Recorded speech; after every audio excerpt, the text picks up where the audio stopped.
Mr. President, distinguished senators, the only order of the day is the presentation and consideration of the report of the Committee on Judiciary, Human Rights and Legal Matters on the National Anthem Bill 2024, SB 461. Distinguished senators will recall that the bill was referred to the committee on Thursday, 23rd May 2024. Mr. President, you may wish to invite most distinguished Senator Monguno Mohamed Tahir, chairman of the committee, to move the motion for the presentation and consideration of the report. Most distinguished Senator Monguno. Thank you. Distinguished President of the Senate, Senator Goswill Obot Akfabio,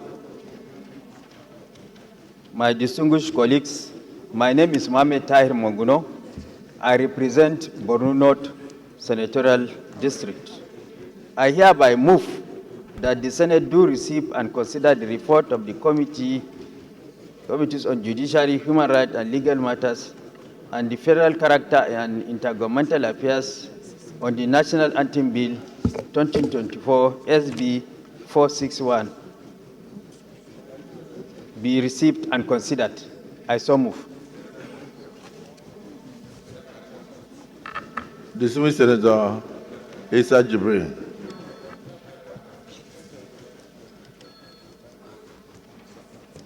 It's not working. Oh, off your own. Oh, sorry. Your Excellency, the President of the Senate, very distinguished colleagues, I am Issa Jibril, representing the very good people of Kogi East. Mr. President, I rise to second the motion that the Senate do receive and consider the report of the Committees on Judiciary, Human Rights and Legal Matters, and Federal Character and Intergovernmental Affairs on the National Anthem Bill 2024, SB 461. I so second. Distinguished colleagues, the motion has been moved and seconded that this hallowed chamber do receive the report on the National Anthem Bill 2024. Those in support of the motion say aye. Those against say nay. The ayes have it. Yes, you may proceed to lay the report.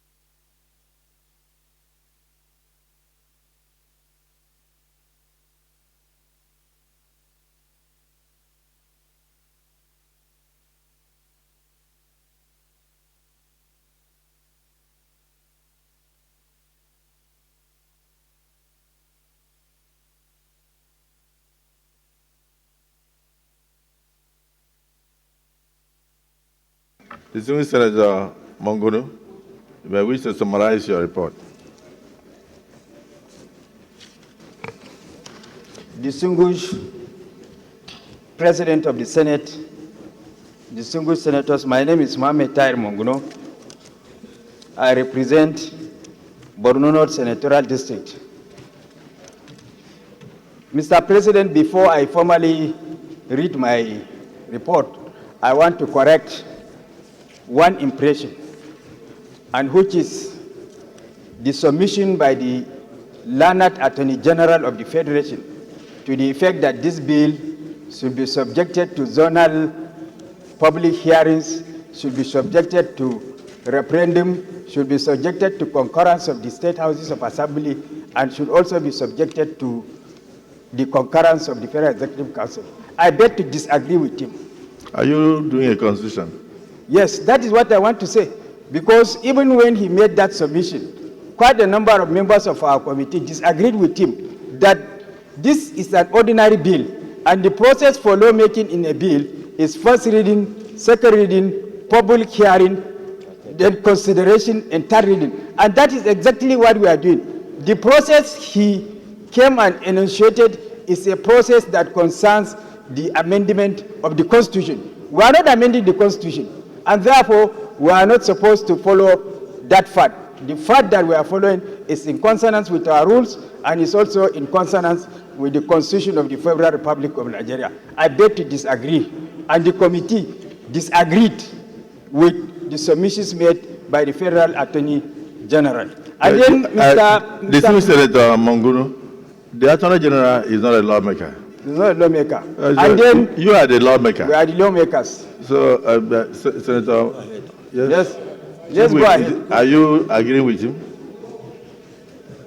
And then also the issue that it has to have concurrence of the Federal Executive Council. Our roles are clearly divided in the Constitution. Distinguished Senator Mongunu, the Senate, the National Assembly is independent of the executive. So the person you are talking about is a member of the executive, and he's not a lawmaker, and therefore he can only advise. And we are the lawmakers, and we have our own procedures. We have procedures for making laws. We have procedures for amendment on alteration of the Constitution and all that. So since yours is lawmaking, please proceed to give us the summary of your report, please. Yes, sir. Mr. President, the summary of my report, the introduction is in part 10, the objectives for which the bill was sponsored, as clearly discussed in the course of the second reading, is in paragraph 2.0, while the committee's legislative action so far is also contained in paragraph 3.0, while what happened in the public hearing is contained in paragraph 4.0, and then the highlights of the presentation of the stakeholders is also contained in paragraph 4.1, while the general observations made by the committee is in 5.0, and one of the pertinent general observations, if I can just give highlight of the general observation, is that what this bill seeks to do is to give a legal framework to the national anthem. Before, the national anthem doesn't have the backing of law, but what this bill seeks to achieve is to give it a backing of law, so that it can bite and bite with all the legal powers embedded in it. It is pertinent to state categorically that for the first time in the history of the nation, that the Parliament is making a legal framework for providing the national anthem for the country, and has followed all the steps of lawmaking process, including public hearing, in order to elicit for opinions of Nigerians. The Parliament considered the proposed bill important, as the national anthem is a representation of the country's history, culture, and people. It is a symbol of national identity and unity, reflecting the aspirations and values of the Nigerian people. The framework created by the Parliament outlines the proper rendition and performance of the national anthem, ensuring that it is treated with the respect and dignity it deserves. This includes guidelines for when and where the national anthem should be played, as well as the appropriate manner in which it should be sung or performed. In summary, the significance of the Parliament creating a framework for providing the national anthem in Nigeria lies in its role, unifying symbol of national identity, and its importance in fostering a sense of patriotism and unity among the Nigerian people. Observations and findings.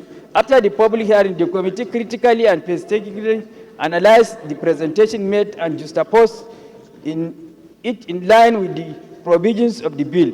Accordingly, the committee makes the following observations and findings: that the purport of the bill is apt and timely at this critical moment in the history of our dear country, Nigeria. That the contemplation of the bill, as well as its provision, conform to normative drafting standards and in tandem with the spirit of unity, harmony, and peaceful coexistence amongst the citizenry. that the rendition and the musical precision of the old national anthem, which is being proposed for adoption in this bill, will undoubtedly inspire patriotism and the zeal for cooperation and integration as the hallmark for indivisibility. That the passage of the bill will provide the needed platform for sensitization of citizenry and our core value system by the National Orientation Agency. The adoption of the old national anthem will preserve and promote the country's cultural heritage for future generations. That the bill, if passed, will be of symbolic significance, as changing the national anthem will symbolize Nigeria's transition towards greater unity, inclusivity, and progress as a nation. That by adopting the new national anthem, certainly Nigeria demonstrates respect for its cultural traditions, while also embraces positive change within its society. That with the passage of this bill, an arbitrary change on the national anthem will be avoided as is subjected to legislative process. Thus, a precedent has been established to be followed suit. Recommendations. That the Joint Senate Committee on Judiciary, Human Rights and Legal Matters and Committee on Federal Character and Intergovernmental Affairs, having exhaustively carried out painstaking legislative actions on this bill, hereby recommends as follows: that the Senate do pass the bill for an act to provide for the national anthem of Nigeria and for related matters, SB 461. I so move. And in conclusion, on behalf of the members of the Committee on Judiciary, Human Rights and Legal Matters and Federal Character and Intergovernmental Affairs, I wish to thank the President of the Senate and indeed my respected colleagues for the opportunity and the confidence reposed on us to serve in this capacity. Thank you. Well, normally, we should, distinguished Senator Tamboa, you may wish to second the motion assembly moved by Senator Mangunu.